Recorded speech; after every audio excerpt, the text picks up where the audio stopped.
me, yeah. The streets ain't never loved me, yeah. Streets ain't never loved me since my brother died. My mother cried, tears in my eyes bleed red. Ain't no love inside. Streets left me dolly, my phone they left it holy. Dawn was in that passenger side when they tried to phone me. Yeah, you know the streets ain't never love us. Yeah.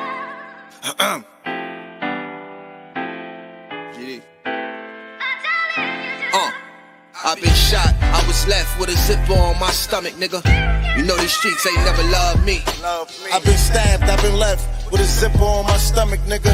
You know the streets ain't never loved me. I've been locked, I got charged for some shit I didn't do, nigga. You know these streets ain't never loved me.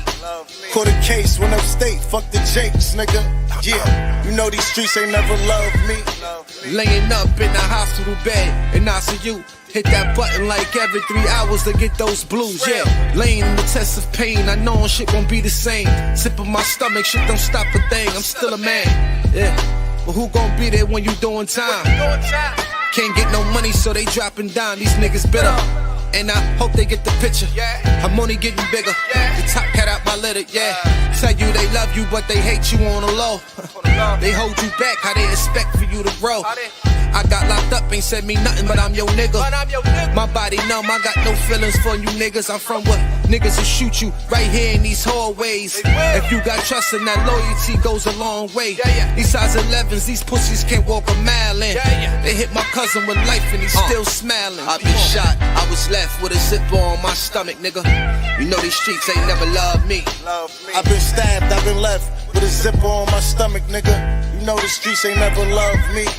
I've been locked, I got charged for some shit I didn't do, nigga. You know these streets ain't never loved me. Caught a case, went upstate, fuck the Jakes, nigga. Yeah, you know these streets ain't never loved me. The streets ain't never loved me since my brother died. My mother cried, tears in my eyes bleed red. Ain't no love inside. Streets left me dolly, my foreign they left it holy.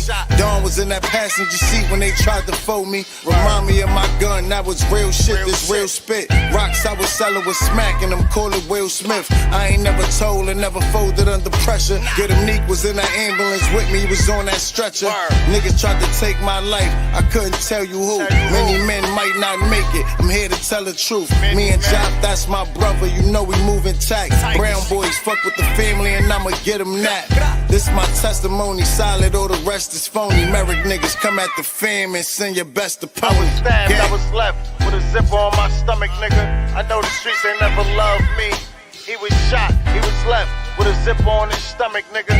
You know the streets ain't never loved us. Gang, married shit, it's how we music, nigga.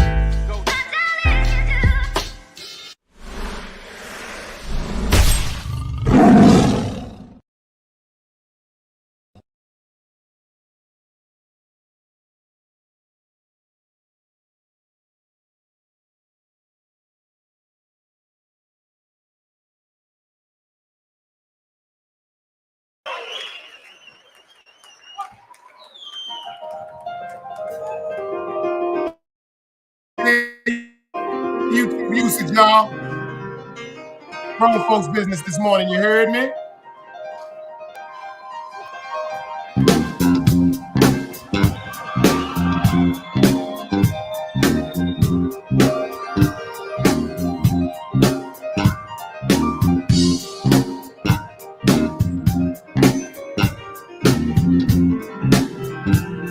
Hey, YouTube usage, y'all. Let's rock out. Let it slide.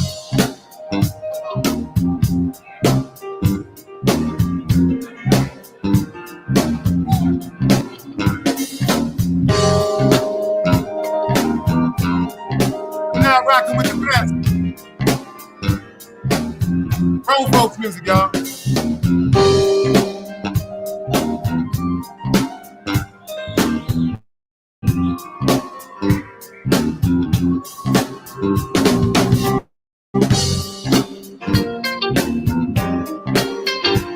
Vibe out.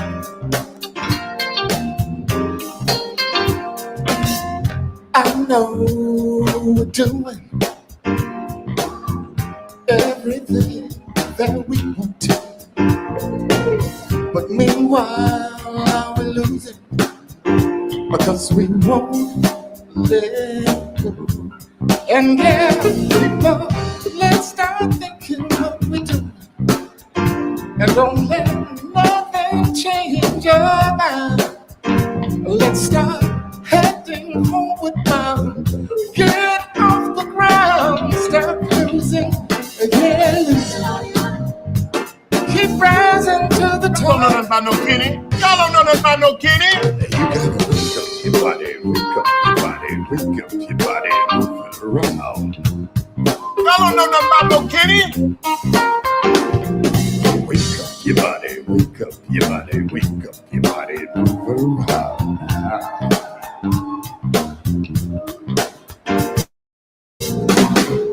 Keep on believing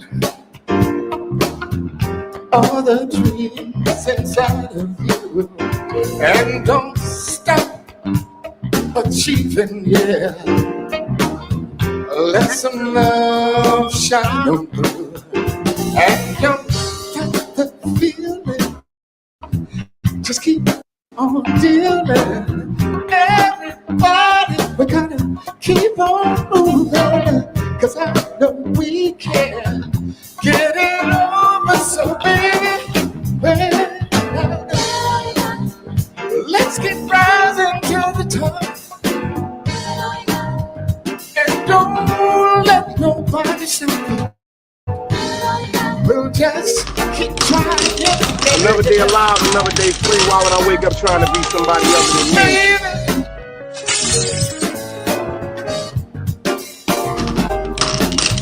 Another day alive, another day free. Why would I wake up trying to be somebody other than me?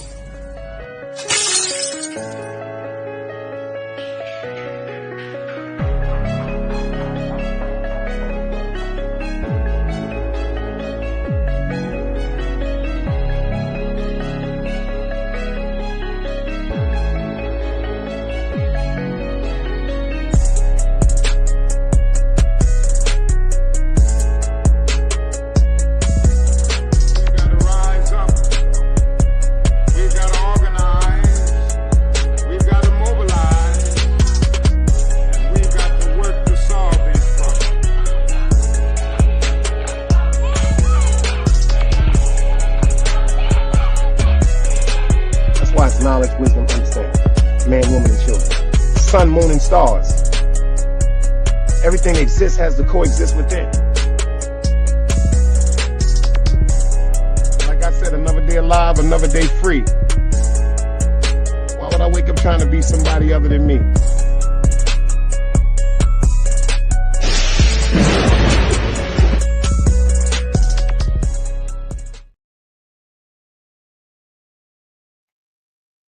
Yo, top of the top, the hustle don't stop. Top of the top, the hustle don't stop. Appreciate everybody for pulling up in the building. Make sure y'all hit that like button. Make sure y'all hit that share.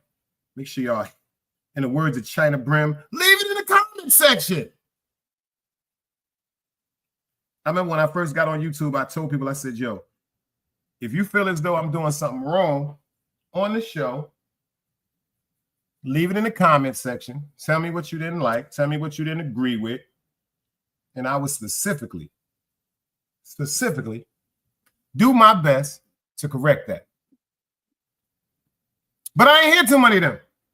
I have not got, one thing I will say right now, I have not got one ever message where somebody was like, yo, I hate your show. I don't like it. This shit is bullshit. Man, get the fuck off of YouTube. I can't stand you. Oh, fuck you. Nah, I've always got great job. Stay solid. Keep enlightening people. Keep dropping jewels. I appreciate your channel. Your channel gets me through the day. I listen to your channel work. So them type of things makes my day. If y'all can hear me crystal clear, anybody but a dead body, do me a favor and hit me with them dice cubes. And hit me with them dice cubes. Cynical, I'm about to get Cynical just got her first 10 seconds. You know nobody's exempt. You got it. Bingo. Bop. I got my gun still. She putting the damn one up. Shout out to DS1 Ross the Boss. She's one of the lovely visionary mods over there. She a little trigger finger. She got a quick trigger. That's why she got 10 seconds. Well, you know, she's posh. She got to be family now. She done got timed out. So shout out to the cynical one. My baby Keish said everything is crystal clear on the audio. East New York said the channel definitely gets me through the day. I appreciate you, Dice. She said, I thought you were going to ask. I thought she was going to ask, use that to type. No, I didn't. But we getting to the top. Let's scream out everybody that's in the building. Bad Vibes is in the building. Sister East New York is in the building. Miss L'Oreal, one of the other lovely mods over there in the visionaries for Mr. DS1 Ross, the boss. You got Miss East New York in the building. You got my baby Keish, she's in the building. The cynical one is definitely in the building. Appreciate you for pulling up. Yo, Big Drip, come on, man. You know what? Sometimes when people be subscribing to me, I be forgetting to really check their channels sometimes. Shout out to Drip. You got your wrench, man. Drop your wrench in here, man. Make sure y'all go check out Drip, man. Make sure y'all go subscribe to Drip, man. You know why I know that's a good place to be, y'all? You know why I know that's a good place to be? Because of the conversation. Grown folks conversation. Shout out to him in the panel last night. I was listening. I was up last night late. And if y'all don't know tonight, 8:00 p.m., we will have the great Miss Chillin' with Love in the building. Yes, we will. Yes, we will. Yes, we will. Yes, we will. I've been anticipating this conversation. Yeah. I've been anticipating this conversation. And we're going to have a good time. And we're going to have a good time. Shout out to Chillin' with Love. Miss Tanja, I see you in the building. We're going to have a good time with my sis. Number one, she's a Virgo. Vibes, I see you. Number one, she's a Virgo. And I like her style. She said, Dice, when we do the show, she said, it's nothing that's off limits.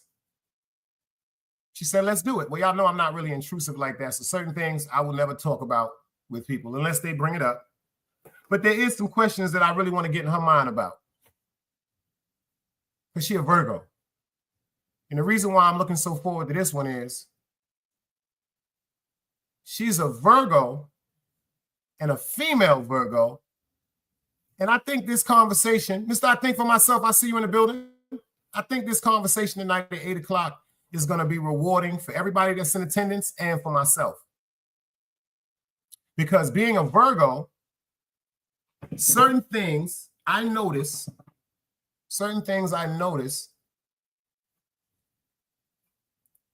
I think about differently. Yeah, I'm going to say it like that. Certain things I notice that I think about things totally differently. And I'm a man. So I would love to get the sister input on certain things that I think about from a female Virgo's point of view. Nay.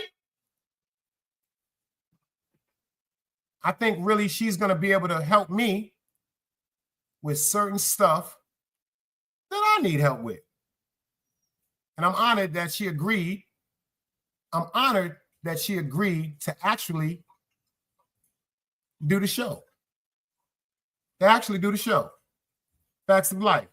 I'm trying to find out where's my thing at. They switched this whole thing up here up in the front. I'm sorry. I'm looking at y'all. Don't worry about it. Don't pay me no attention. I got Down syndrome sometimes. I got a good show for y'all. I don't know if y'all heard. Shout out to Angie, baby. She called it out first. We lost Mr. Ozzy Osborn. And then we lost my man, Malcolm Jamal Warner. We lost him. But then we lost my man, the great Hulk Hogan, y'all. 71 years old. 71 years old. And me personally, I will admit I grew up a Hulk Hogan fan. I still remember when him and Mr. Andre the Giant had the biggest brawl ever. Because when I was young, I swear to God that wrestling thing was true. No, I was telling Angie that you said death comes in threes. That's why I named the name of this show Death Comes in Threes, because first we lost Ozzy Osborn, rest in peace. We lost our brother, Malcolm Jamal Warner, may he rest in peace. And now we lost Mr. Hulk Hogan. May he rest in peace. And you want to hear something? I heard that, Keish. In the later years, let me tell you something about when I heard the allegations about Mr. Hulk Hogan being gay. Racist. His daughter was dating a black guy.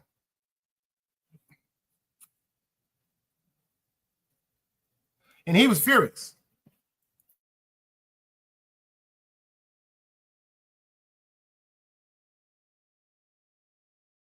They said his daughter was serious. He said she was seriously upset that his daughter was dating a black guy. Because I don't know if y'all remember, she had a little reality TV show too. His daughter had a reality TV show also. They had a little brother.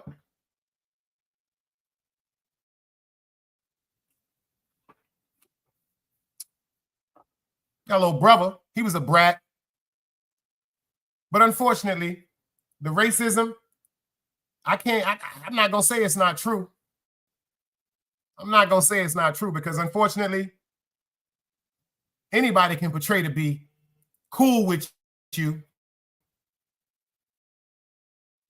It don't mean they cool with you. Who's had to say about this?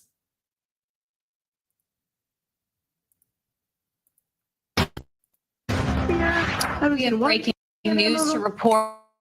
TMZ is reporting that Hulk Hogan has died. Medics were sent to the 71-year-old former wrestler's Florida home for a cardiac arrest call. Details are still coming in. Came to the WWE in the 1980s and helped launch the sport into the mainstream and became a star with his Hulkamania act. We're going to have much more later in the show with more details. Again, TMZ is reporting that Hulk Hogan has passed away at 61. Yeah.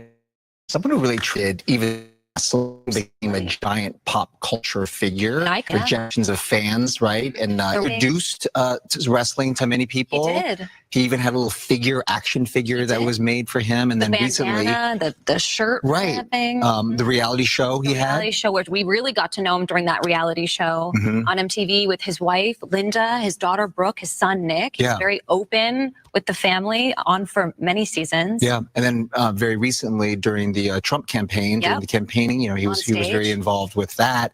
And I was just curious, just because this announcement came so suddenly, and I just remembered that he had recently inked a deal with Fox to bring some wrestling to Fox Nation as well. So, he was still working on things and still out and about. So just so sad to hear. Sad to hear this news. And this week has just been very sad. Yeah. With Ozzy, Malcolm Jamal Warner. Yeah.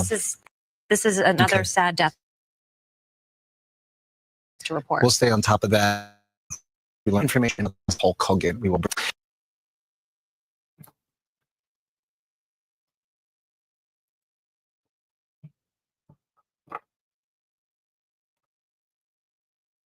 Crazy. But they said he was having a lot of problems. Dog Soldier, I see you in the building. They said he was having a lot of problems with surgeries and stuff like that. A lot of them steroids, allegations, a lot of them back surgeries. See, a lot of people, I got a friend that's actually the North Carolina weightlift champion down here. His name is Willie Newkirk.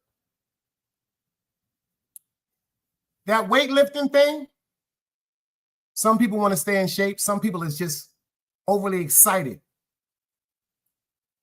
to build their body and sculpt their body. Arnold Schwarzenegger. Remember that? He wanted to be Mr. Olympian. Something about that working out thing. If you don't feel no pain, they feel as though you're not doing nothing wrong. My man really is into that. Shoulders, abs, legs, ankles, neck. And I just told him, I said, I would hope that something like this, I sent that to him. I said, I would hope something like that never happened to you. Because they was just talking about another famous weightlifting man, champion. I forgot his name. He's a black man with bald head. He can barely walk now. And shout out your prayers to Bruce Willis, man. I really fuck with Bruce Willis, man. They say he can't hear, he can't talk, he's suffering from dementia. Like, all this stuff is just going crazy. But I got something that I want y'all to laugh at. You know I like to make y'all laugh. I seen something. I want to make y'all laugh because you know I'll be bugging out. If y'all feel like laughing, pay attention to this right quick. I got something for y'all, yo. This right here should make y'all scream and holler. Fair YouTube usage.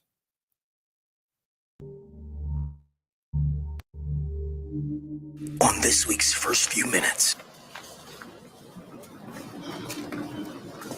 911 call comes into the Memphis PD. Somebody's been rocked to death. Mason.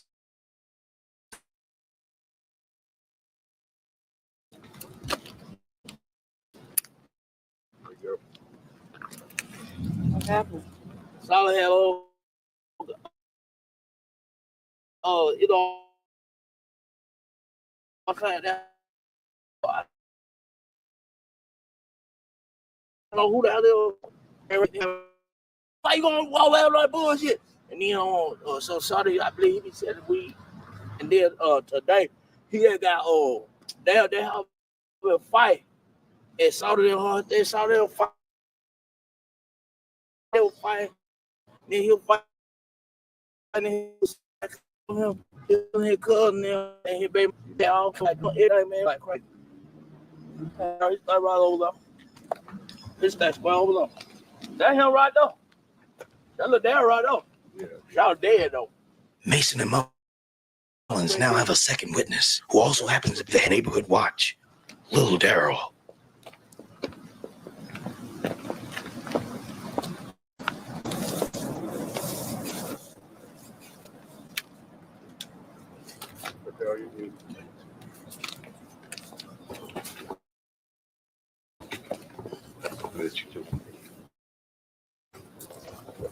No. How you doing, sir? How are you today? I'm Sergeant Mason. Sergeant Mullins. You there? My little bit. Something happened. You have to see what everybody.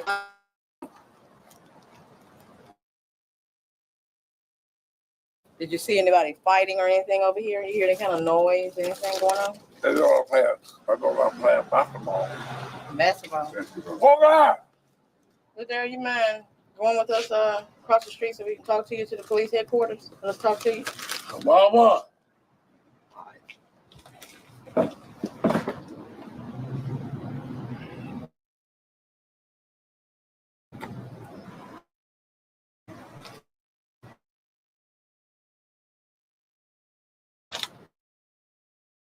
I want to get some information from you, okay? What's that?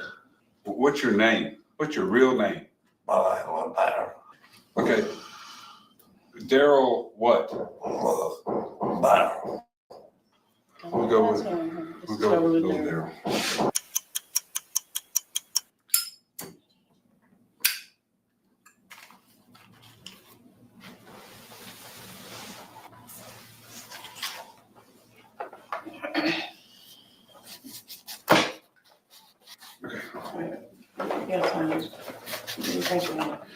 Go, Daryl.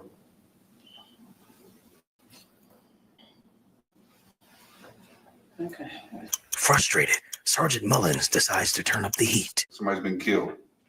You understand? That's a lot of people killed. But I'm worried about one person that got killed, Daryl. She got stung by some bumblebees. I'm not the bumblebee police. I'm not the crayon police. I'm the death police. Do you understand? Let me ask you a little bit more about the rocks, little Daryl. When they were throwing rocks. Well, the whole thing about rocks, my Uncle Michael smoked the little white ones. And it be in a little Ziploc bag. And then it's another song that say, I want to rock right now. I want to rock right now. I want to rock right now. Ladero. I want to rock right now. Rock. Ladero. Not those rocks, Daryl. Not the big rocks. The rocks you throw at people. Tell me about the rocks. Leave me alone! Let me get my point across. Somebody got hurt across the street, okay? And I think you know a little bit more than you're telling us, okay? So what I need you to do is just calm down and go ahead and tell me what happened over there. Y'all got some milk. That was a tough one. We got our confession. Yes, ma'am.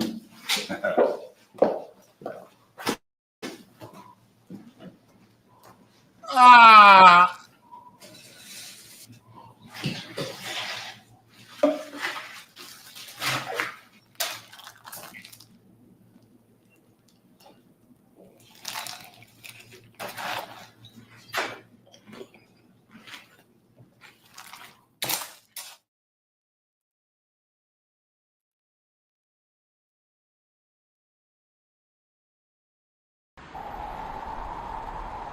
You can't play both sides, you niggas gotta choose.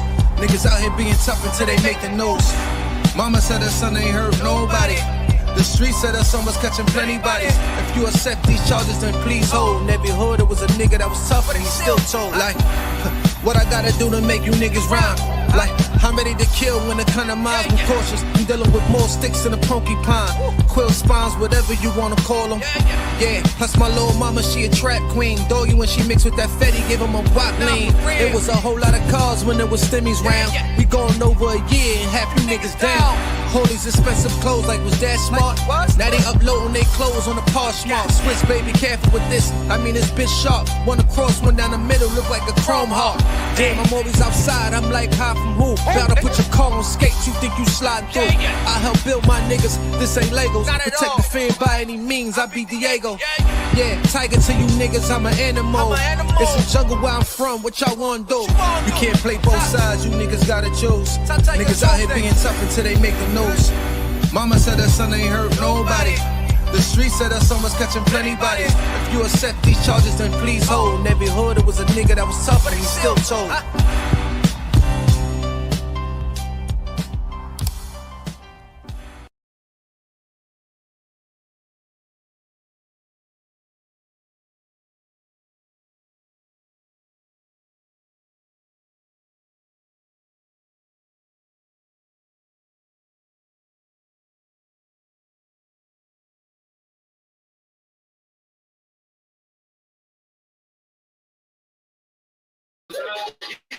Let's go, y'all.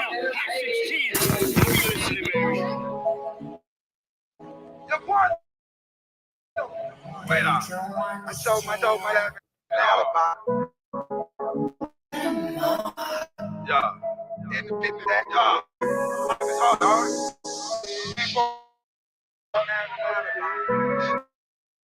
All night in the trial. I wish I called that I had the time. Me in the streets, we had a conversation.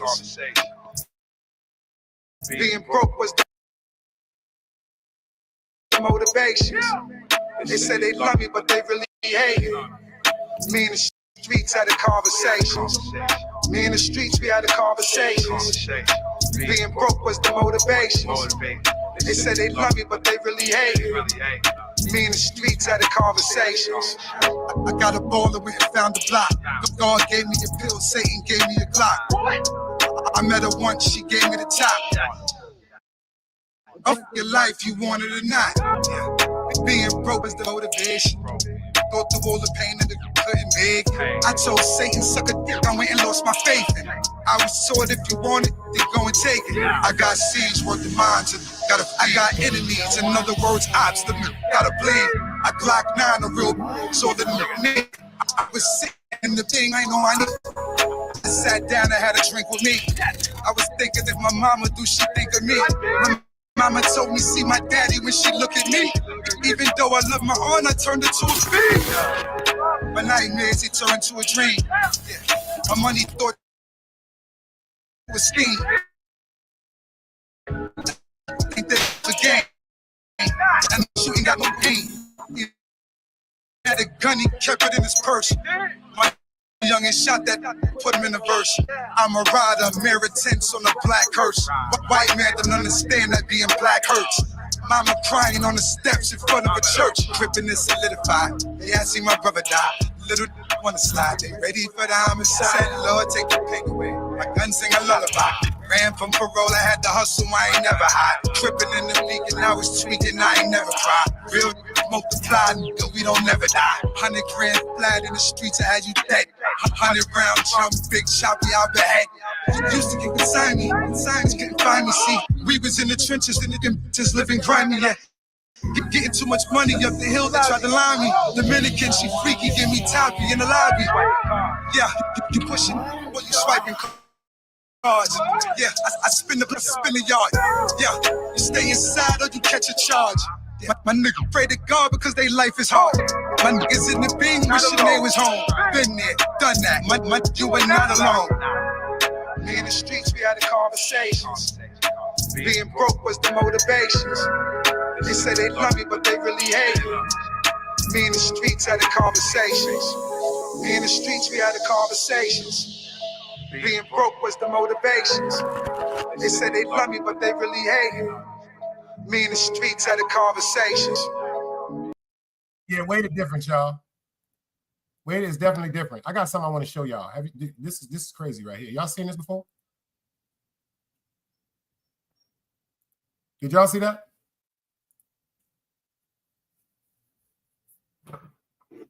Do y'all know who that is?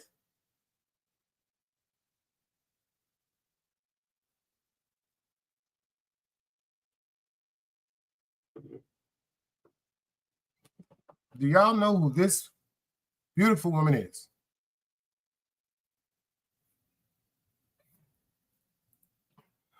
Mo, I see you, girl. She said, that's Sean, mother. She said, that's Sean Kingston, moms. She went from that to this. I'd have never thought that was the same person. I would have never thought that them was the same people.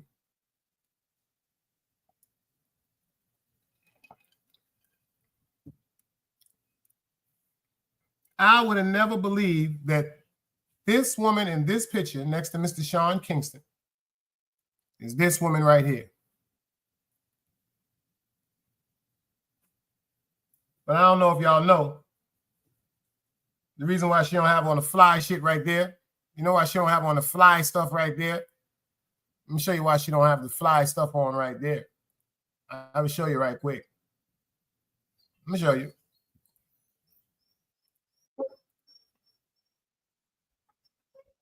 Right now, it was sentencing day for the mother of Sean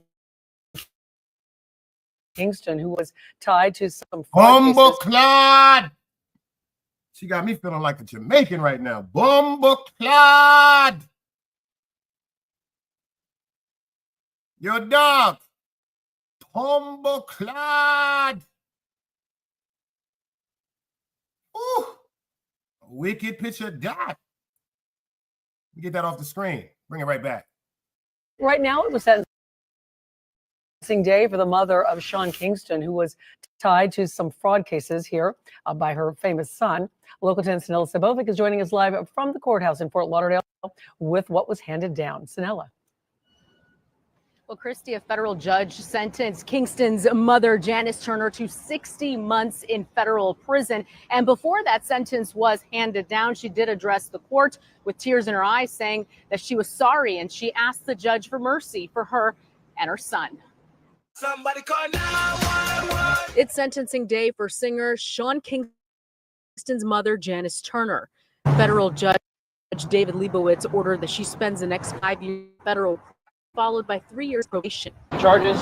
4 months ago, a jury found Turner and her son, whose real name is Kishan Anderson, guilty of 1 count of conspiracy to commit wire fraud and 4 counts of wire fraud for their scheme to defraud luxury merchandise vendors over $1 million. Her attorney, Humberto Dominguez, fought for a lesser sentence. So we have mixed feelings on it. So she going to jail over rented furniture.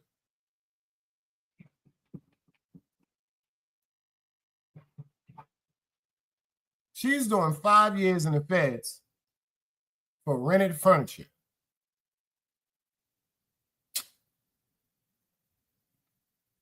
for furniture.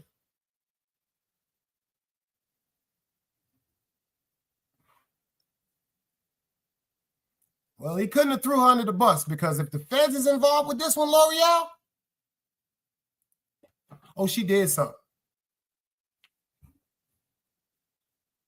Oh, she did something. Oh, she did something.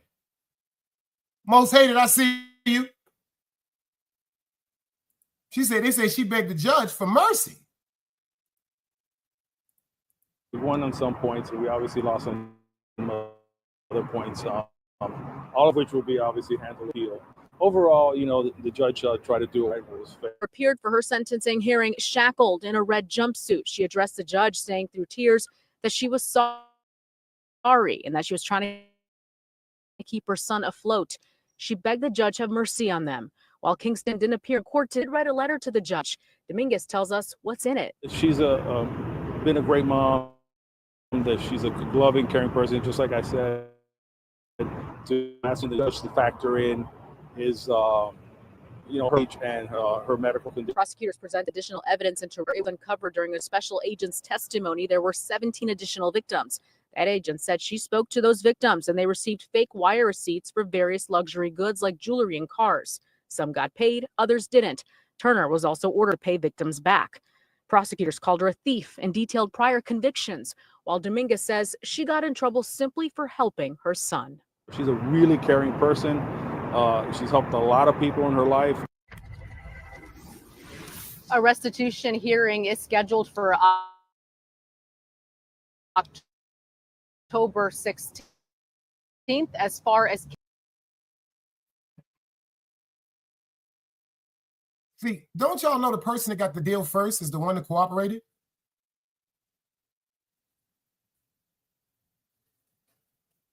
So if you heard what the lawyer just said, he didn't throw his moms under the bus. She threw them under the bus. Because she said that she feels as though she's going to jail because she was just helping her son.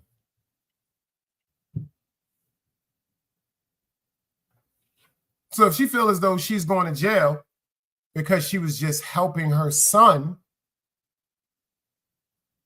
she feels as though she's going to jail because she was helping her son.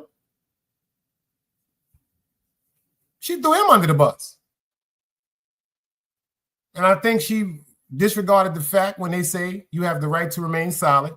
Hey, Mimi, I see you in the building, girl. I think before she really got around a lawyer,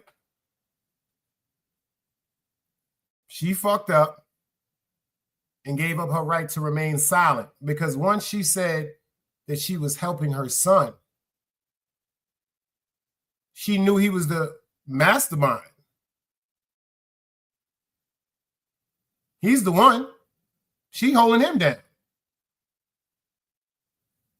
L'Oreal said, psych. I don't buy that.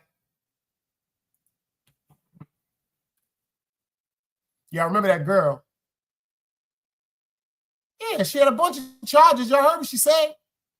She said she had a bunch of convictions for scams and stuff like that.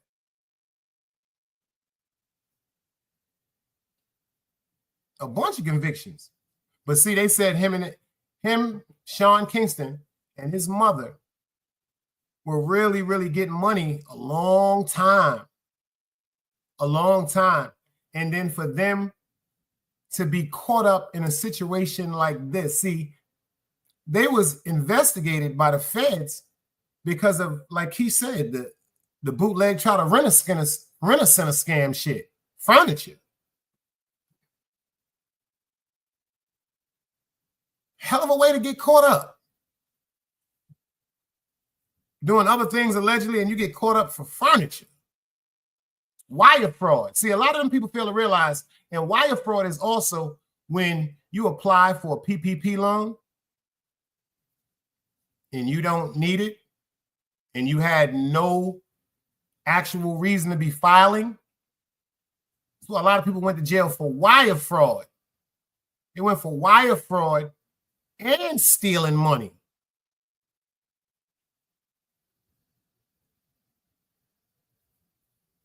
Check this out right now. Do y'all remember the mother of 6 that was brutally unalived by being stabbed by the young lady that they said she had sent home for the 3rd day in a row? Everybody remember that, right? I told y'all something was wrong with this young lady. I told y'all. Pay attention to her second appearance in court. Just look at her eyes, y'all. Just look at her eyes.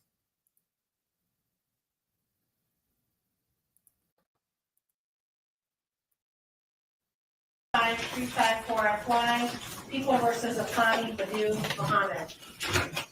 Good afternoon, Your Honor. Gail Mandelberg on behalf of the people. Your Honor, Josh Jones appearing on behalf of Ms. McDonald, who's standing to my left in the jury box. Ms. McDonald, please state your name. Afeni Badu Mohammed, but I also go by Risen Phoenix. Thank you. You're here today for your probable cause conference. Counsel, are you involved in this way? Yes, Your Honor. Catherine O'Meara Bolden, T5383, second chair in this matter. That's correct, Your Honor. Very good. And you're asking that this matter be adjourned for discovery, number 1, and number 2. You want it referred to the forensic. Hey, Ms. Pam. Culpability, is that correct? Yes, Your Honor. Counsel does request at this time that Ms. McDonald be referred to the forensic center for the matter.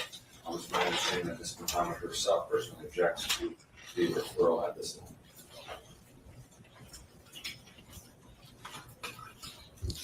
What is the factual basis that you rely on for the referral? Your Honor, based upon my observations of the case and in reviewing the case, specifically the police reports, and then again my observations in interacting with Ms. Muhammad, I need to check those 2 boxes.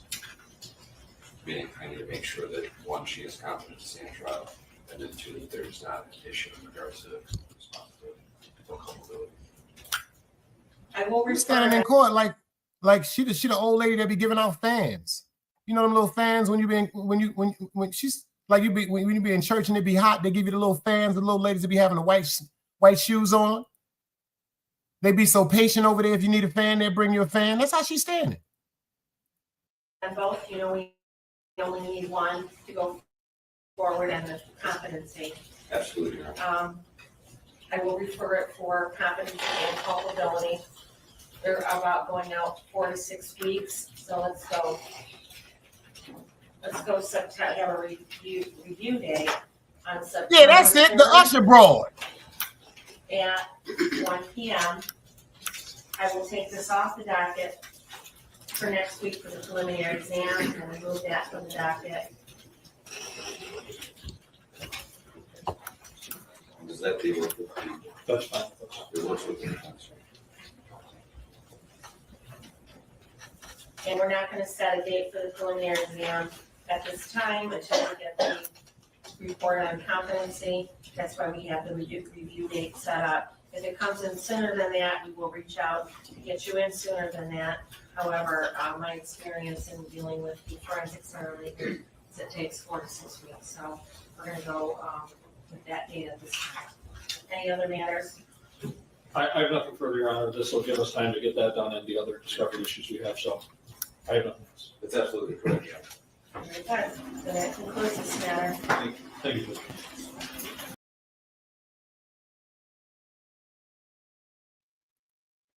You know what God just told me? One of you motherfuckers in there crazy, just like that. One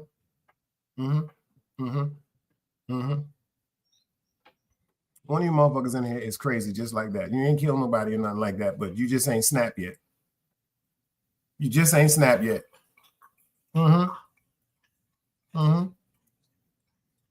Yeah, one of you motherfuckers in here, my spidey senses went off. One of you motherfuckers in here, no disrespect intended, I still fuck with you. See, that's the whole thing. I'm gonna be real with y'all. I still fuck with you. Man, I know a bunch of killers. Yo, Mr. Taylor, I see you in the building, salute. But one of you motherfuckers in here is that girl standing up there like this.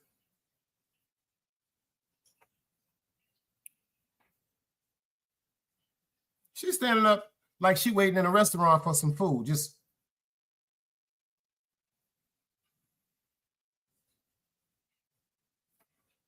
thank you, Monique. Monique said she like that. She said she ain't killed nobody yet. She said she ain't killed nobody yet. She said she about ready. See, I understand your pain, Mo. Just for you to write that in the chat, I understand your pain. That lets me know you at that moment where you just wish a motherfucker would just push you over that edge. Don't do it, sis. Don't do it. Don't do it. Don't do it. That woman looks like a robot. Hey, Lola. Yo, she looks like a robot. That lady up there looks like a robot. And every one of you women in here, I ain't going to say bitches. I ain't going to say bitches. I say unstable creatures. But every one of you unstable creatures in here, every one of y'all in here, from Monique to Keisha to L'Oreal to Mimi to the cynical one to Angie Baby, every one of y'all in here got that Down syndrome look, even East New York, that look, you know how y'all look at a motherfucker when y'all upset, just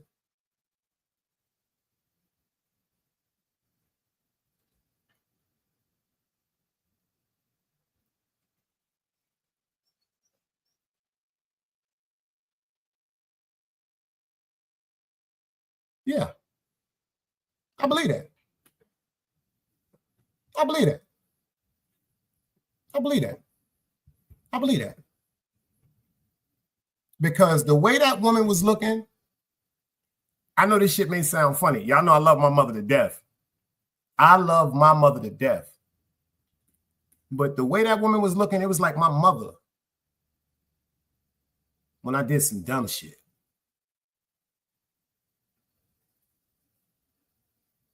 I remember one time I called my mother's job. 1212-940-5636. That was my mother's extension at Saks Fifth Avenue. I called my mom's job. It's like about 2 o'clock, 2:15. My mom's picked the phone up. Alelia Banks' office. I say, yo, Ma, I'm in jail.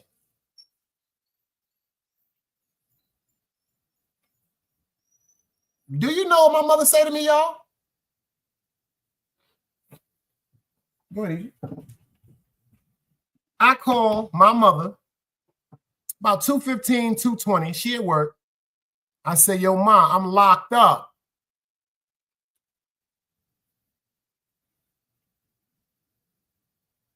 I'm the only child, too. Do y'all know what my mother said to me? I'm going to put her face up for this one. Do you know what this woman said to me when I told her I was in jail? I say, yo, Ma, what you want, boy? That's how she's answering the phone. What do you want, boy? You know I'm at work.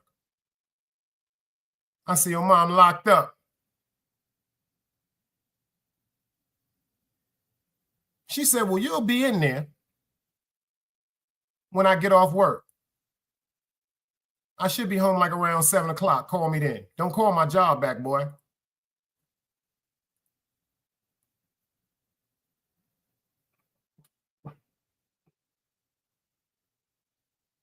That's what she said. She said, you'll be in there when I get off. I said, oh, shit. She said, you know, I'll be home like around 7 o'clock, 7:15, 7:20 the latest. She said, and call me at the house. She said, do not call my job back, Damon.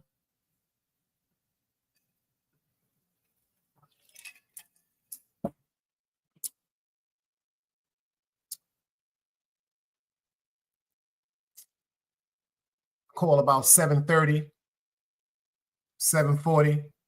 My mother picked the phone up. She calm. I'm like, yo, my bail is $3,500. It's a bunch of mothers in here. What do you think my mother said to me when I said, yo, Ma, my bail is $3,500?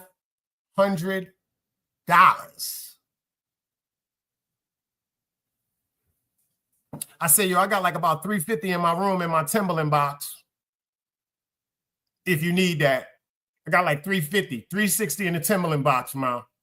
You know, in the back, under the I don't give a fuck chair. It's there, about $350.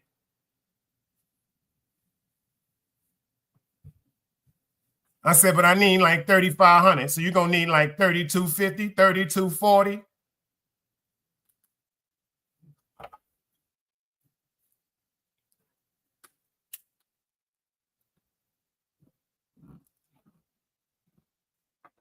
My mother said, where the fuck do you think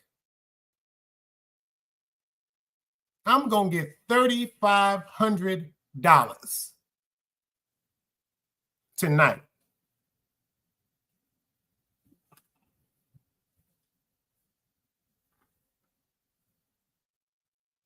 I say, yo, Mom, check this out. I don't really feel like arguing with you. If you're not coming to get me, just let me know now if I can get comfortable.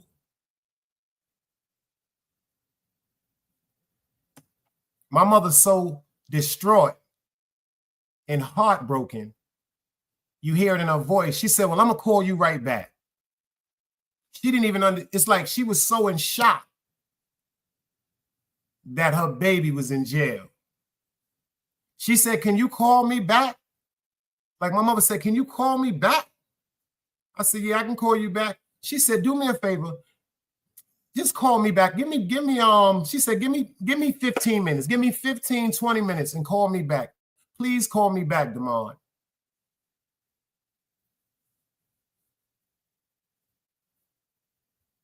Hang the phone up.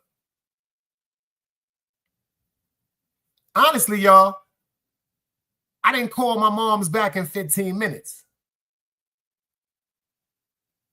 It was like maybe 2 hours, 3 hours.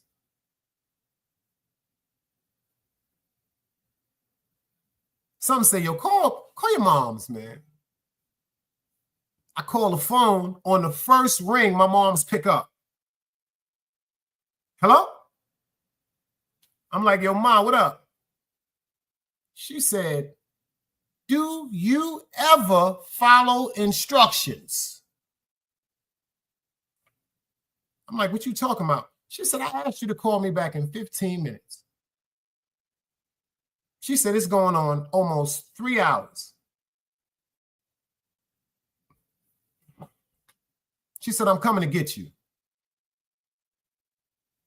Hung the phone up. McLeod, you got a bailout. This is like about maybe 9:40, 9:50 when my mother told me she was coming to get me, y'all. At night, I'm in Brooklyn House.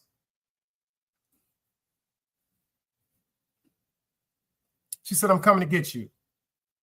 I start to say thank you. She said, I'm coming to get you. Just hung the phone up. McLeod, you got a bailout. By the time they tell me I got a bailout, it's about maybe 10:40, 10:50, because she took the cab from Utica and Prospect right downtown.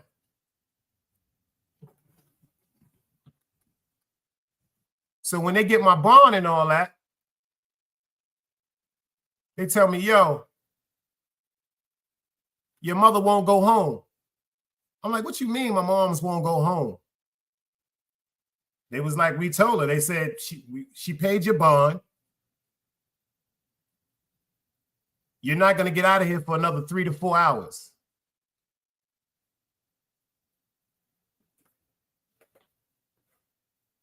But she won't go home. When they walked me out them doors, it was 3:22 a.m. in the morning. And remember that Down syndrome look I told you all you women have? My mother was just looking at me like this.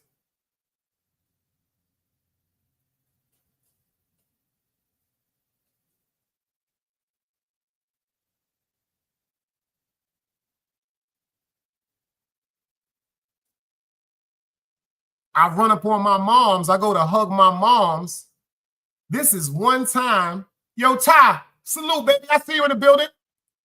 This is one time my mother was just standing there motionless.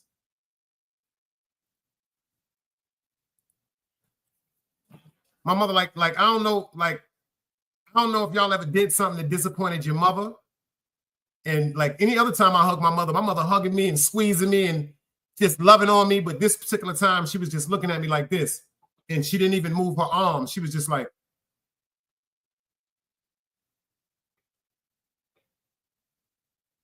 And I knew that was a moment when my mother was ready to snap and kill me. Phoenix Chat, Phoenix, I see you in the building. I get ready to call her Phoenix Chat because I'm reading the chat. Phoenix Blaze. She said, Dice with a beautiful chat. Yeah, we try to keep it official over here. We don't want no problems. Yo, Ty, you know that look, don't you? I swear to God, my mom's dead looking at me. Yo, she wouldn't even move her arm. She like this. And I'm kissing on my mom's.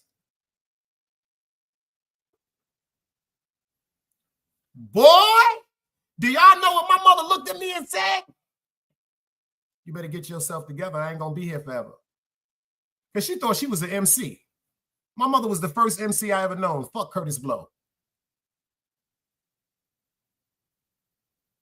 My mother said, you better get yourself together because I'm not going to be here forever. She used to always tell me that shit.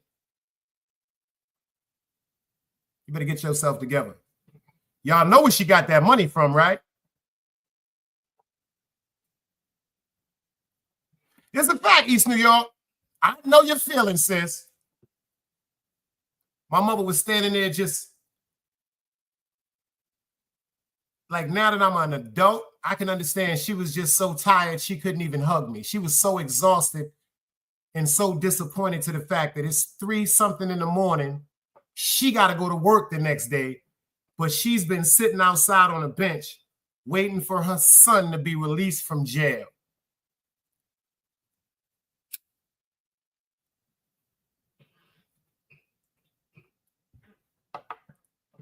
So I know that look. That's a fact, Ty. Mad quiet. Mad quiet. So all you ladies, I hope your sons never go to jail. But y'all better be there like my mother was there for me. It helps. Because I know a lot of niggas in jail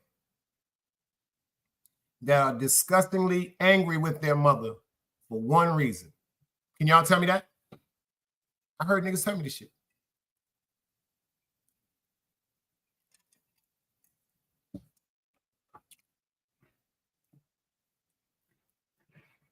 Because their mother can't come see him in jail.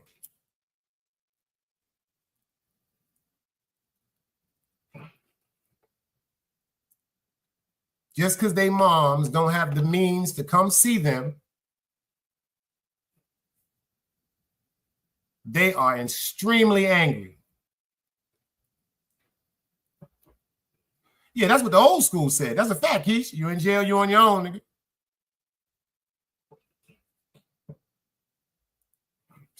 He said not being there for their foolishness. But see, we have to understand something. Some of us was fortunate enough to not go through this, or we may have had brothers or siblings or family members or friends that have went through this. But a lot of people that are in jail, I see that shit now, just my opinion, are in jail for lack of attention, for boredom, and too much alone time. It seemed like the shit was whole set up. Okay, when I was coming up, fortunately, my grandmother and grandfather owned the whole building. So my mom's worked during the day. She didn't get home at 7 o'clock, 7:30. I got out of school at 2:45. So check this out. That's 4 hours of mischief. I know what time. See, we knew when to get back home before our moms got home. Then, when my mom's was working at White Castle at night, also working two of her 3 jobs, I couldn't sneak out the fucking crib. My friends and them used to be coming to the crib. Yo, Dice, you coming outside? My grandmother and grandfather sitting right in front of the house. He ain't going nowhere. He ain't going nowhere. Nope, he ain't going nowhere. Nope, he'll be all right. Nope, he ain't going nowhere. But if they wouldn't have been there to stop me from getting outside with certain friends that I love dearly, some of them still physically here, some of them are locked away, some of them are no longer here. But if my grandparents and them wouldn't have been downstairs to stop me from sneaking outside, who knows where I would be at? All that free time, ladies, especially I feel so bad when it comes to single parenting homes. When it comes to single parenting homes with a man or a woman, if somebody's working at night, if they have a night job or night shift or graveyard shift, say 8 o'clock at night, 8 o'clock in the morning, some people work 12-hour shifts, 8 o'clock at night, 4 o'clock in the morning, et cetera, et cetera. That's a lot of time for an unattended child to explore,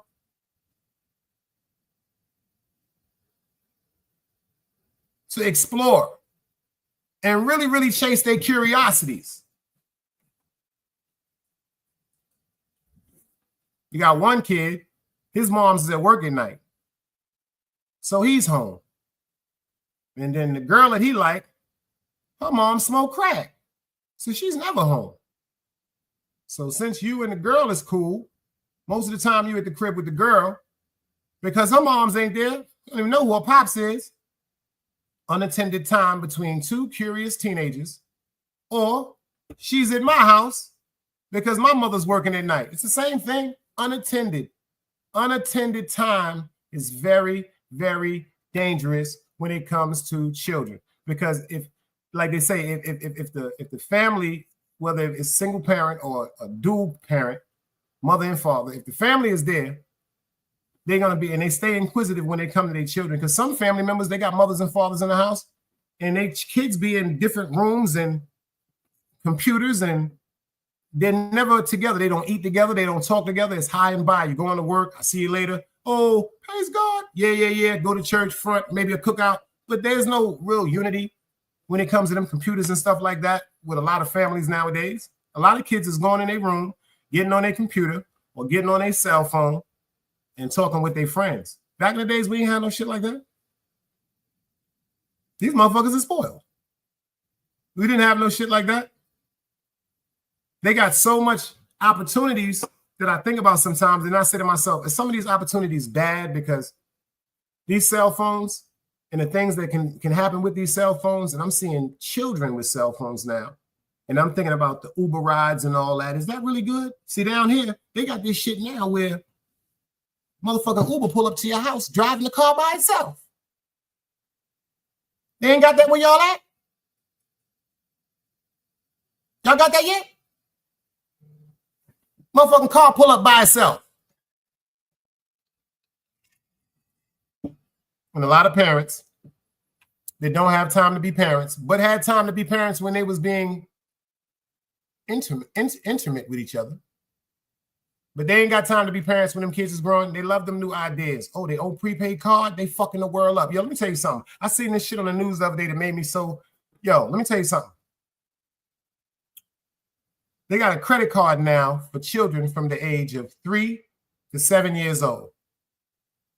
And they said that the reason why they want these kids to have these credit cards, which come with eye scans or finger chip identifications, they said they're trying to teach the children about finances and saving their money and how to spend their money. Ain't no motherfucking 3 to 7 year old giving a fuck about what you're trying to teach them about no finance. They don't value and look at money like we do.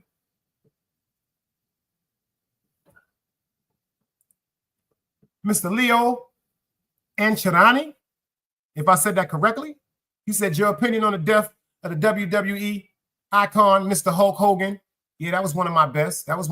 My opinion on it is the legacy that I have with Hulk Hogan, I got to say rest in peace. Unfortunately, to the end of his death, And I did see this, unfortunately, with the situation with his daughter when she started dating the young guys, because she was into the rap music and stuff like that. You know, some people may have said that he was racist for the things that he said pertaining to her daughter dating a black guy. Is it racism? Or is it fear? Or is it insecurity?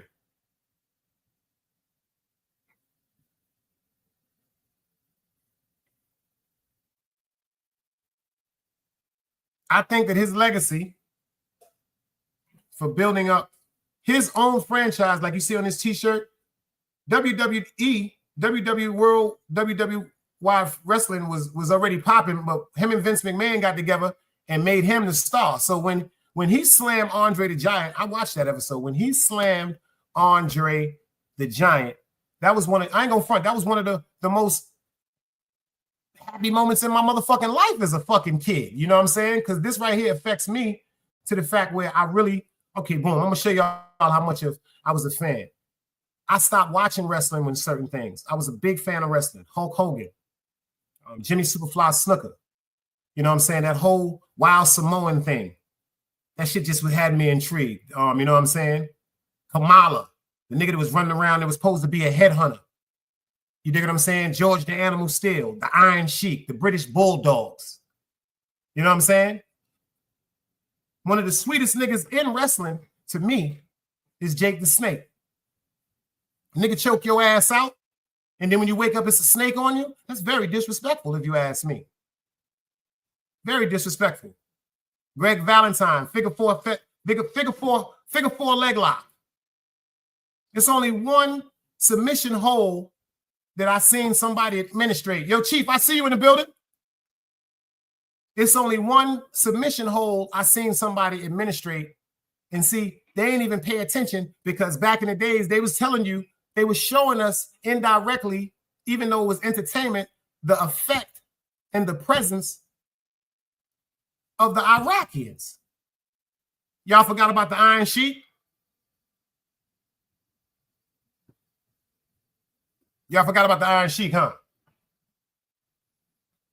That nigga flip you over on your stomach and put his buttocks on the arch of your back, put one of your arms over his right knee, put one of your arms over his left knee, put both his hands over your under your chin, and stretch backwards. I seen niggas pee on themselves over that shit. Sergeant Slaughter was a beast too. Sergeant Slaughter was a beast too. But my favorite of all time wasn't Hulk Hogan. It wasn't Superfly Snuka. It wasn't Andre the Giant. It was my nigga Tito Santana. Arriba! Yo, it's something about Tito Santana. I wanted to be Mexican.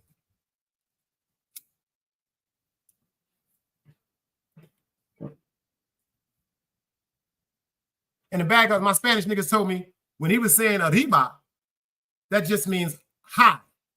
Abajo, that means low. Because I used to be like, yo, what arriba mean? He said high. I said, what? My Spanish nigga said arriba, high. Abajo, low. In the middle, asciende. Yeah, chill, chill, chill. Don't fuck with me on my Spanish shit, on my Espanol. Chilling with Love is in the building too. Did I see her in here earlier? I ain't get to shout my sister out because tonight at 8 o'clock is going down.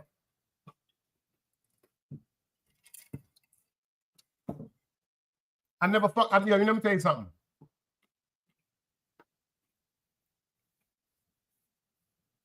Randy Macho Man Savage. That was the first nigga that administrated domestic violence that nobody never called the police on him. They should have been put that domestic violence law in effect way before O.J. Simpson, rest in peace, and Nicole Simpson, rest in peace. That nigga Andre the Giant was beating the shit out of Elizabeth.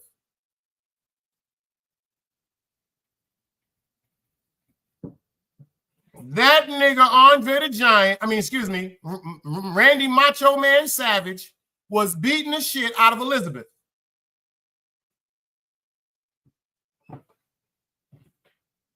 She was scared to death. She was terrified. Go watch it right now. Pull it up on YouTube. She's terrified. She won't even pick her head up.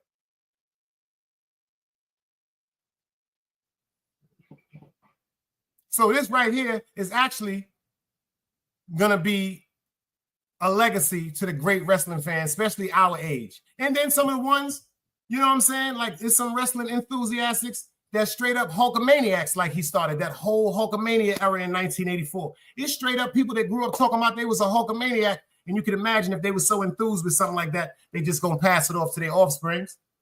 It's little kids now that probably got Hulkamania dolls that their motherfucking parents gave them, and them shits is gonna be worth bread. They're gonna be worth bread. You understand what I'm saying to you? The racism shit, man, let me tell you something about that racism. Y'all know how I feel about the racism shit. Me personally, I'm from Utica Avenue. My best friend is Puerto Rican, Alfonso Aurora. Shout out to the Aurora family. So it's like, I was raised in such a mixture of diversity. I wish I was Jamaican. I ain't gonna front. I wish I was Jamaican.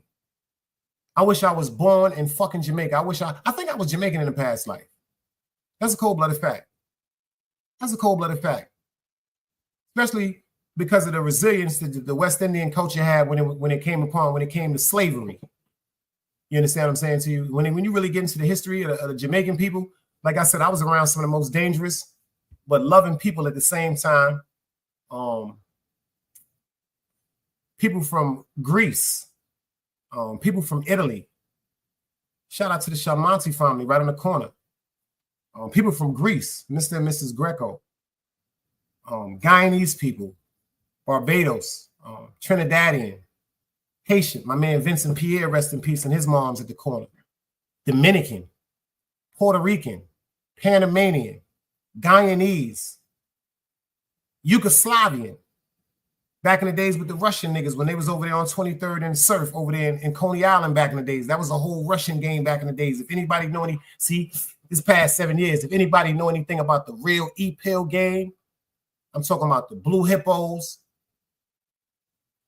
You know what I'm saying? The burgundy pandas, shit like that. Russian niggas had them shits over there. Them niggas over there by Coney Island, Russian niggas had them shits. You know what I'm saying? I'm talking about when E-Pills was like $30 and $40 a pill. When if you wasn't buying like 500 of them shits at a time wholesale for like about $16 or $17 a pill, niggas wasn't fucking with you. Dog, am I lying?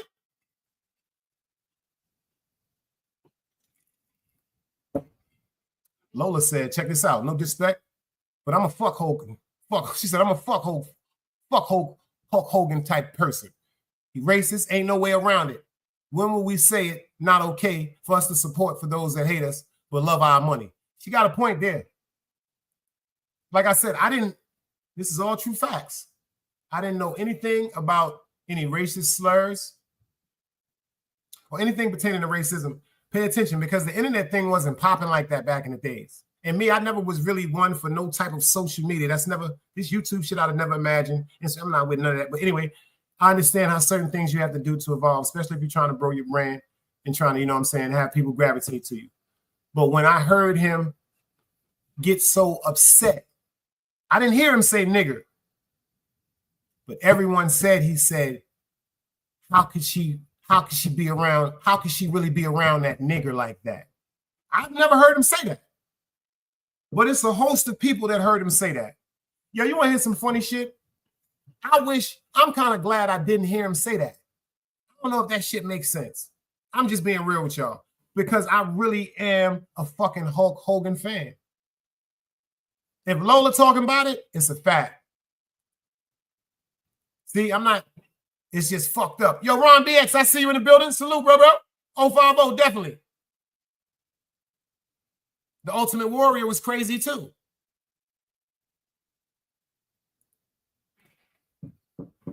So I know one thing. I know his legacy is going to be,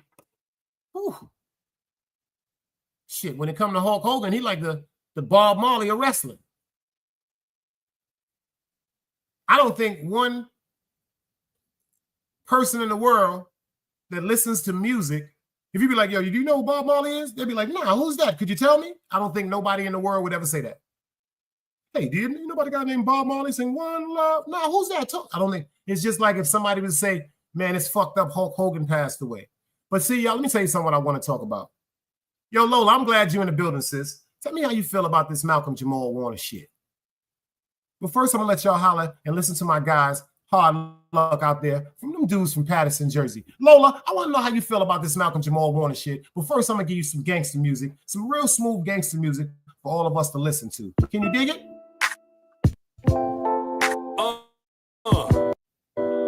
You's a bitch ass nigga. That's a fact, man. You's a bitch, nigga. You's a bitch ass nigga. On my soul. You a pussy, you ain't shit without that pole. You's an internet nigga, you's a troll. Let your day ones put their trust in you when you told. You's a bitch ass nigga. You niggas mutts. You be out here pillow talking to these sluts. You the type I fuck around and get you touched. You the type be selling mids and be telling them it's brunch. You's a bitch ass nigga. It never fails. On my block, you get shot for making sounds. We be focused on the plan to run the world. Facts. You be joking on your mans in front of girls. You's a bitch ass nigga. Just another sucker. You's a chain snatching, money going motherfucker. You the nigga in the circle that I caught stealing. Man, I cried cause I couldn't kill him. You's a bitch ass nigga. Why you a hoe like that? Why you gonna sneak your right hand for some dough like that? Why you gonna run up on the pack that he gonna throw right back? When you real shit don't go like that. You's a bitch ass nigga, bitch. You done ran over some bricks, you done copped a couple fits, now you frontin' like you rich. You's a bitch, nigga. You done hit a couple chicks, now you all up in a mix. You get caught up, you gon' snitch. You done got a nigga life big. And when you die, they gon' say you was a nice kid. Like he ain't never did nothing to nobody. And you would never be. Yeah, we got to get into that because I know, y'all know when I did the first story, my show was still up. They said that particular morning, he went out early to have a swim before his family and everyone woke up. They said, unfortunately, there was no lifeguards around.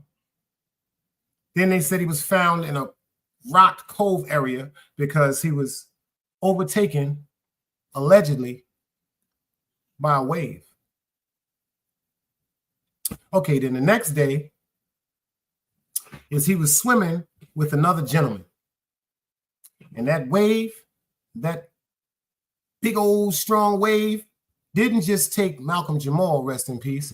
It took the other gentleman for a spin and threw them both into a coved area where they retrieved the first gentleman. And he's in critical condition. But unfortunately, Malcolm Jamal Warner, mispronounced DOA, asphyxiation of submersion and water. Then, ironically, yesterday, they said he was swimming with his 8-year-old daughter. But check this out. Now they said lifeguards were there and they saw him and his daughter supposedly struggling in the water. So this is what made them go out there and bring his daughter back. But unfortunately, he had submerged to the bottom of the sea, close to the floor. I know submerge mean underwater. I know floating by a rock cove mean on top of water.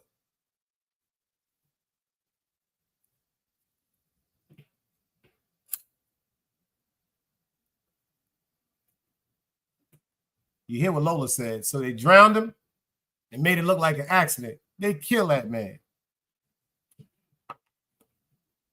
L'Oreal said, I believe Malcolm was killed somewhere else. Used his friend as a patsy to create the swimming story. Yo, that's a hell of a fucking theory too, sister.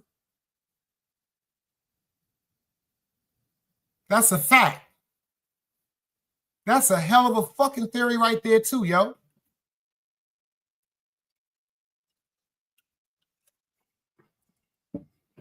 But if y'all pay attention, Emmanuel, salute, boy. And he's right. He said it's soul claiming season.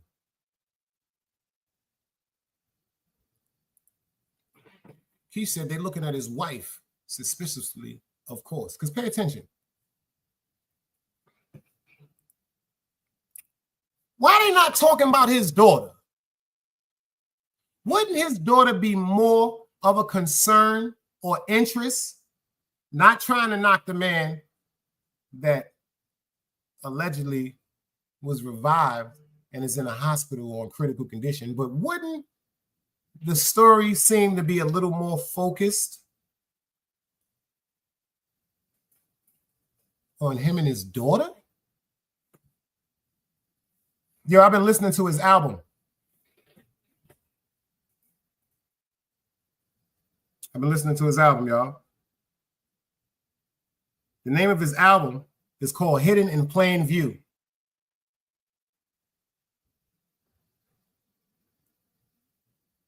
Black boy, right?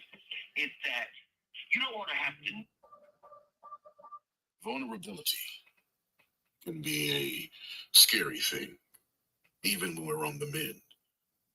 Black boys boast bravado not to seem broken, and often so do black men.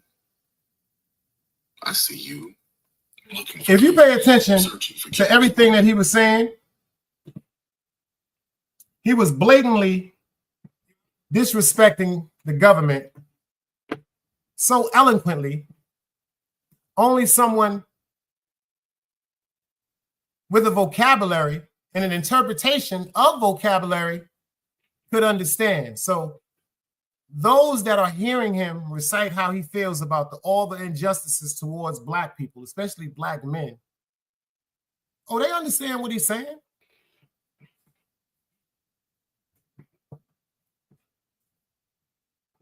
Lola said they killed him and did the switch. Y'all don't know who Lola is? Maybe you just don't need to know who she is. Shout out to Lola Montana. And if she say it, I'm riding with him. I'm going to bet all my money on it.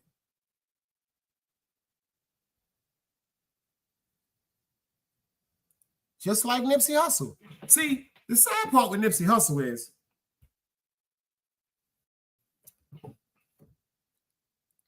they lined him up like Isaac cut his hair back in the days on Utica Avenue. He had a sweet line.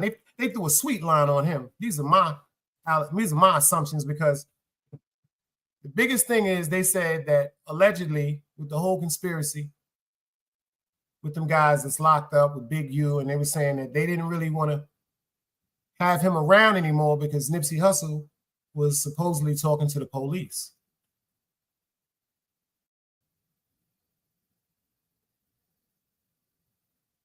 Nipsey Hussle refused to continue to pay for management that he felt as though he no longer needed. Nipsey Hussle refused to exclude his brother, Big Sam, when it came to future business ventures. And they said Nips was walking around like the man that he was supposed to walk around and be. And it upset certain individuals because they felt as though that he was overstepping their boundary, not his boundary. He's a man. See, when you got niggas that got you in a category as a do boy, or you gonna do what I say, once you make your own decision, you stepped over what I allowed you to be. So now that's a sense of worry to some people. And he was talking to the police. He was talking to the police. He wasn't talking to the police about no murders.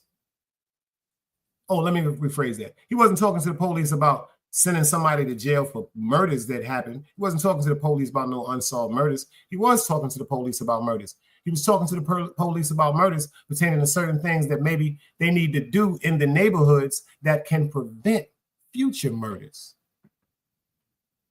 He was talking to them about the aggression, the confrontational battle that seems like it always goes between the police in certain areas, especially gang overpopulated areas, especially since the situation with Mr. Rodney King. You remember the riots and everything from Rodney King? This is over what, 20 years of racial tension that has been building up. So the clashing between the police and then police deciding not to come to certain areas when certain things were happening. When police, they said, allegedly was responsible for not sending ambulances to certain areas because they were saying that they were in fear that the ambulance workers would be in danger because of the high volume of gang activity. Now check this out. Nipsey said, yo, this is what we gonna do. I'm gonna bring all the top shotters around and we gonna call a truce.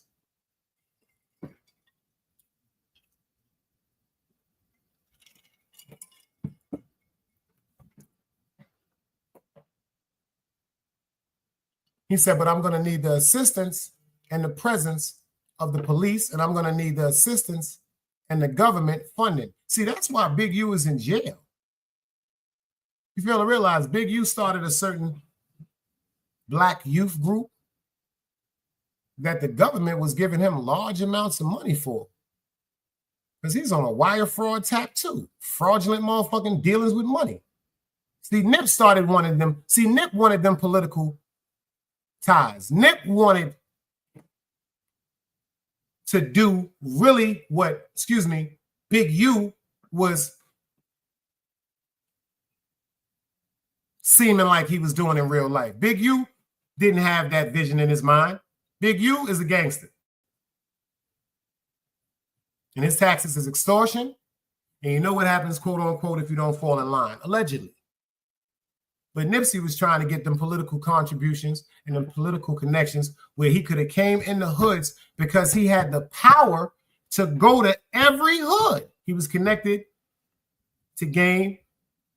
It's another big rapper out there. I forgot his name. They did a song together. And they said that's what really infuriated Big U. He said he was going around with blood members and he felt as though that was an insult to being a Crip. But see, what Nipsey Hussle said, I should be able to go everywhere.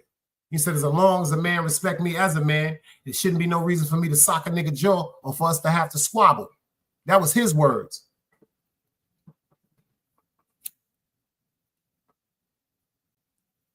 And then with his affiliation with Game, and I forgot the other big rapper out there that he was affiliated with, they knew they couldn't keep him under a lid like that no more. YG, that's his name. He said, what you think about Big U representing himself in court? I think he's more insane than Colin Ferguson.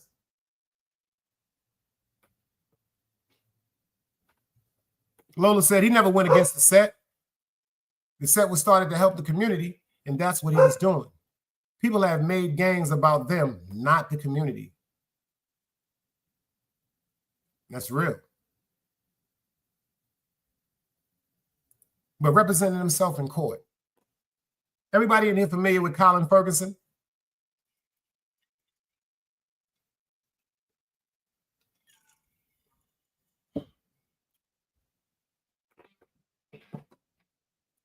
That's a fact, Ron BX. He said, because if you're telling them police to prevent the YGs from doing the same crime the gang commits, that ain't no good. Because now, you got to understand, there's a really a part of the government, allegedly, that's fueling the gangs with ammunition,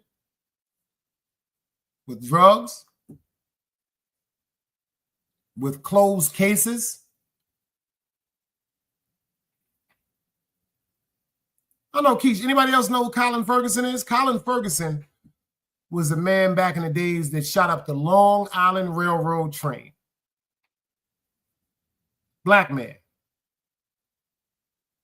And he just got on the train one day and pulled his gun out and started killing people.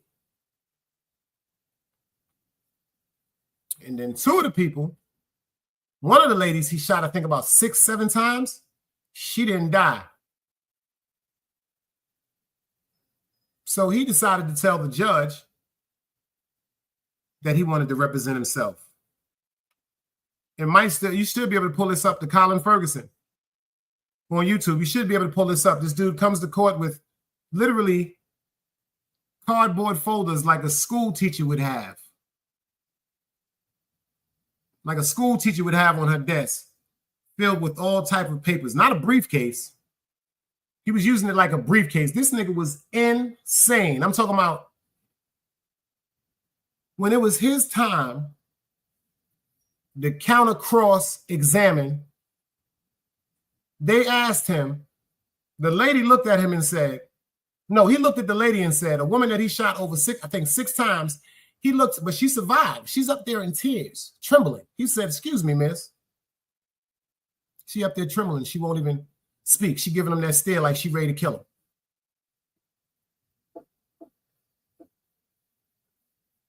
He said, ma'am, do you see the person in here that shot you? That lady said, you shot me, you dirty motherfucker. Colin Ferguson then automatically stopped talking to the lady and looked at the judge and said, Your Honor, I make a motion that this case be thrown out. These people up here committing perjury already. And how could she say that I'm the person that shoot her and I'm the lawyer in this case? He don't even know he talking about him. He done turned into a lawyer. He done turned, when they locked his ass up, he already had about 757,000 niggas living in his mind. But when he locked himself up and told himself he was going to represent himself, that created a new character. He said that she has to be insane because she's committing perjury. He said, how could she say I am the one that assaulted her in any type of form? The crowd was speechless. And that's how I feel about Big U getting up on the stand, because Big U is very articulate. Hold up, let's get that straight. He ain't no dummy.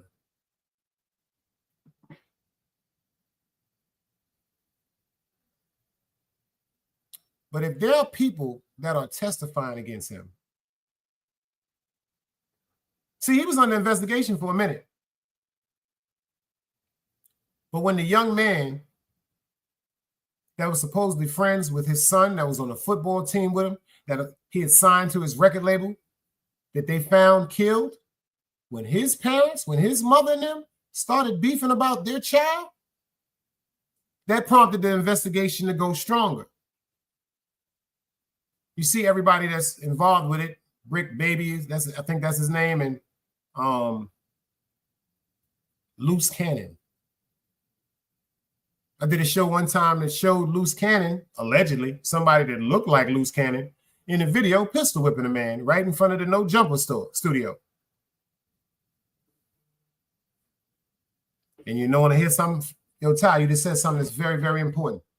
That intimidation tactic, that factor, it's completely over. He said that shit ain't gonna work no more.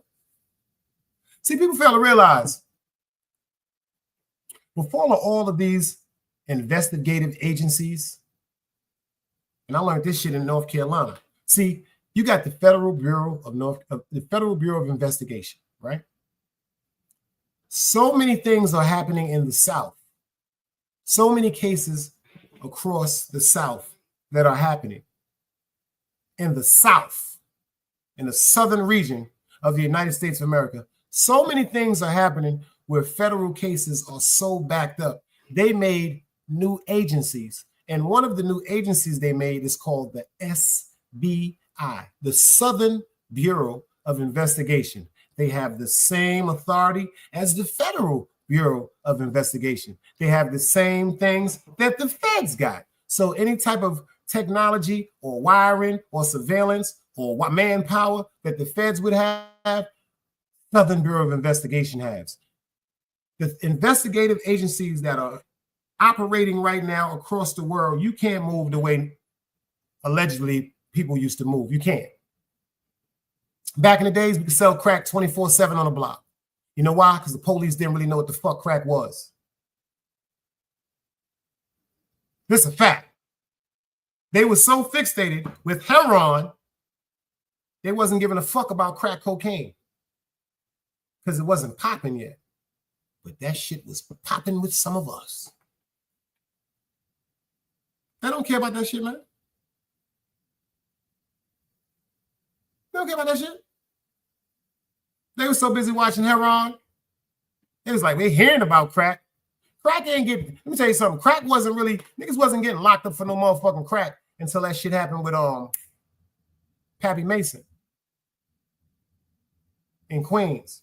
Officer McDonald, something like that, got killed in front of the guy's house waiting for the trial with the fat cat pap and all that situation. That's when Rudy Giuliani, he brought out that TNT, that Tactical Narcotic Task Force. That's when that shit was pinpointed straight on crack. See, back in the days before all of these incidents like TNT or people started getting murdered, they didn't have all them agencies. TNT was one of the first drug agencies besides the DEA, Tactical Narcotic Task Force. That shit, Giuliani started that shit.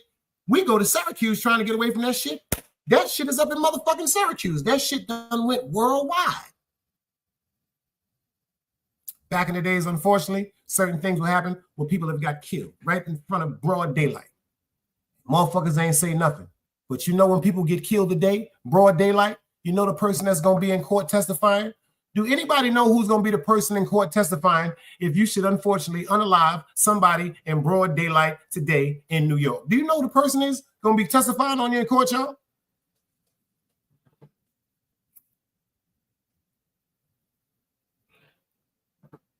Because back in the days, I'm keeping funky with you. Them niggas from the 80s, I got here in 72. So I got to experience that. Them 80s and myself, me and my mans with them 90s niggas, nah, that police shit, that talking shit was not in our motherfucking cloth. This is never gonna be in our cloth. I don't know about that Gen X generation, that 2000 generation, because they done manipulated the word of telling into cooperation. Nah, we ain't doing none of that shit. But you know who gonna tell today? Because the gangsters wasn't telling on niggas for murders. They was coming back trying to get a nigga or murder a nigga, or they just left the shit alone. It's just simple facts.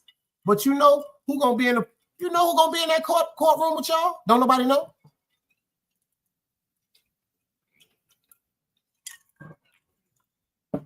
Can anybody tell me who's gonna testify on you today? They been start throwing them out, Ty. Fiends ain't credible no more. They been stop throwing them out.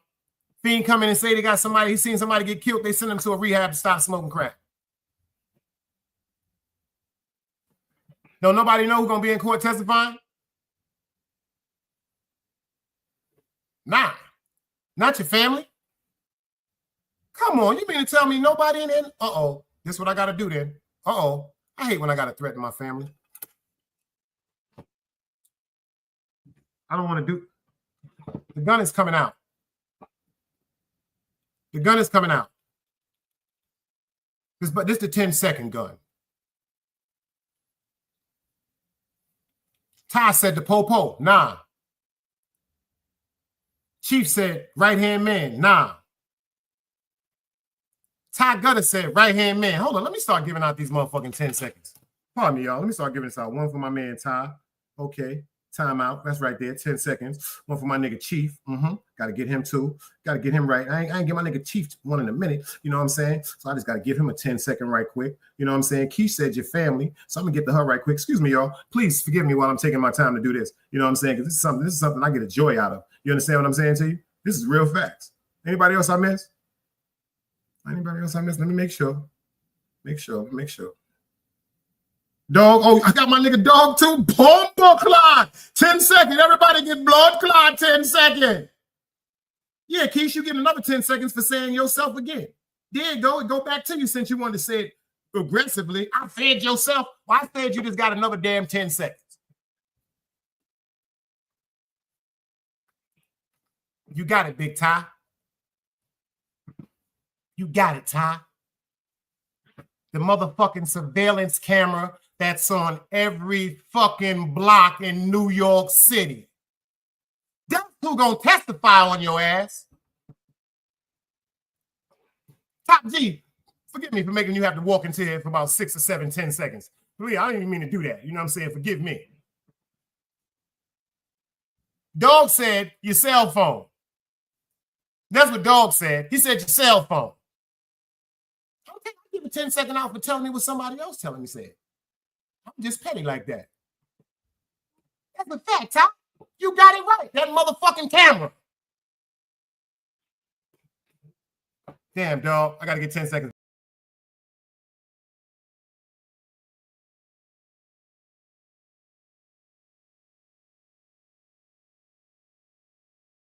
Hold the fuck up. I just thought about that shit. Ain't no blood clot. 10 seconds to you two again, dog. And then since Keisha want to ride with you so much, I ain't gonna front ride or die. Gangster chick. Your gangster chick ass about getting the damn 10 seconds too. Everybody talking about no goddamn camera on no cell phone. I said the camera that's up on the corner by the lights.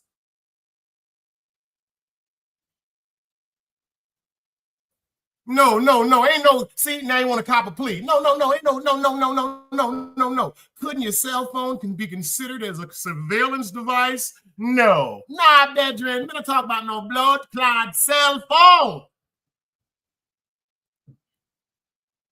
Because now when you bust your gun in New York, that shit automatically lets off a sensor alarm, and that camera that's on the corner automatically starts recording everything.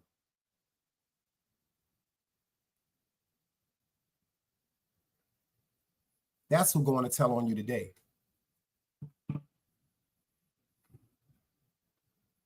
These agencies throughout the world, let me explain something to you. You see what's going on with sex trafficking. Puff Money Long, he just beat it. That nigga Cash Out, they just gave him life. That's right, the shot spotter. That's a fact.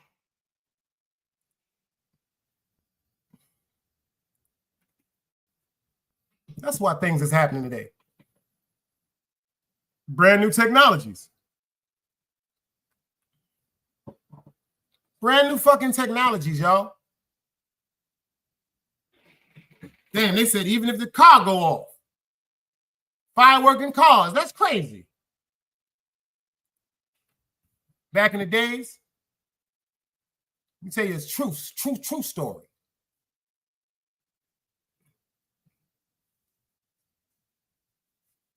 West Indian crew by the name of 40 Busters and Black Symbol.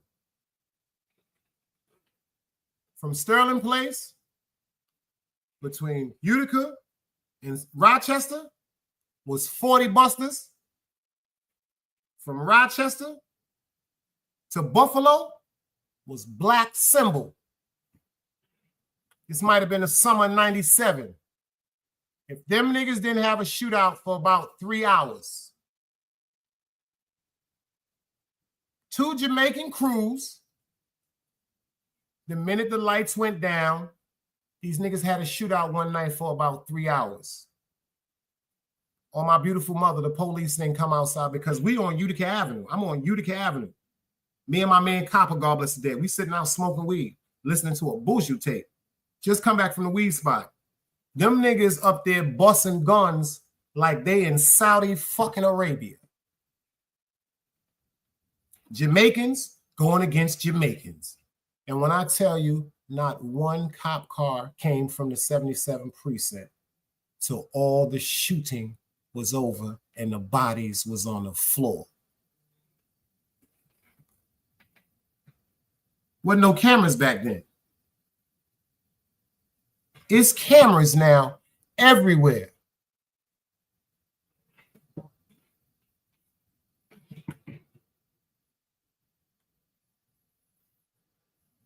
I ain't gonna front though. Angie Baby said that shit. She said death comes in threes. Ozzy Osborn. See me?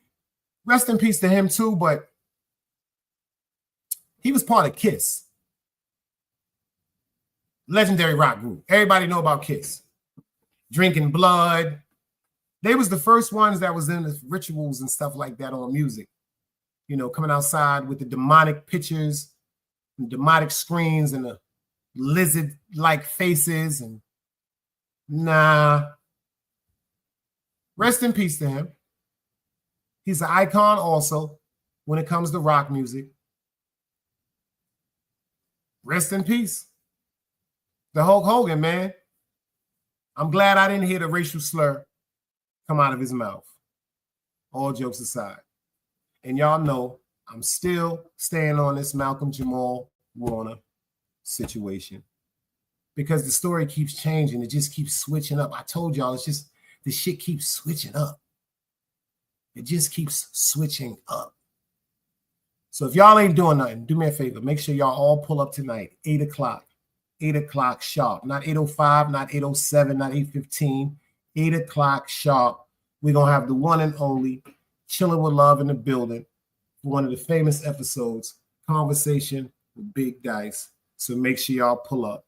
Oh yeah, and free Wax AP until it's backwards. I heard from Wax AP, spoke to his whole family. He good, he all right. He sends his love to everybody that's sincerely sending their love and their prayers out to him. So if you sincerely sending your love and your prayers out to my guy, I promise you, spiritually, it'll connect. You dig what I'm saying? Facts. Make sure everybody pull up. Yo, Manuel, man, where you be at, man? I appreciate the fact that you be holding me down too with the membership and all that, bro. But I appreciate your presence more. You dig what I'm saying?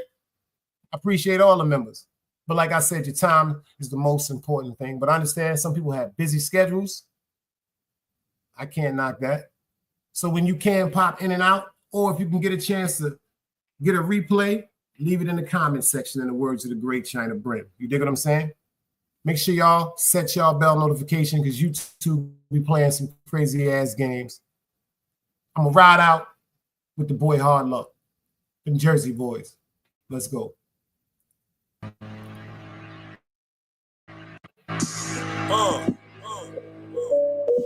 Party.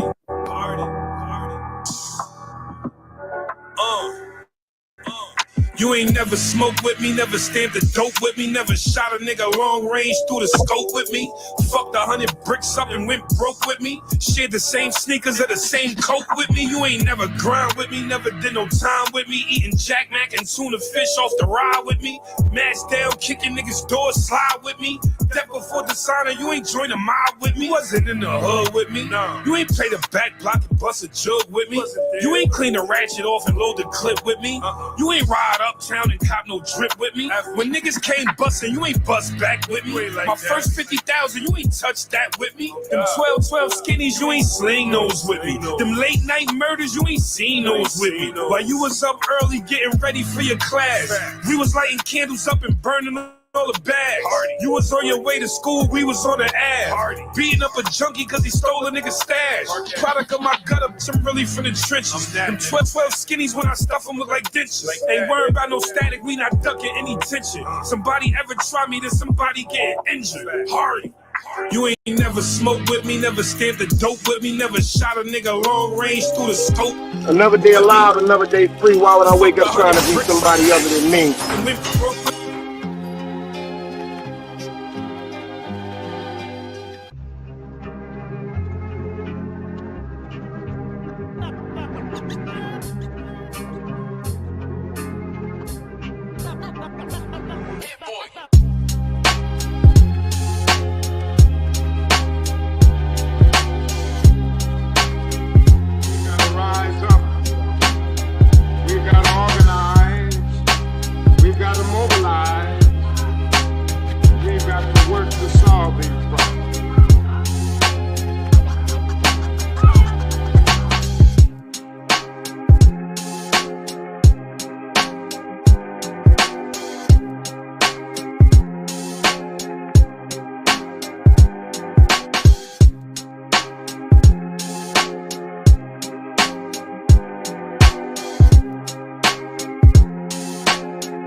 It's knowledge, wisdom, understanding. Man, woman, and children. Sun, moon, and stars. Everything exists, has to coexist within.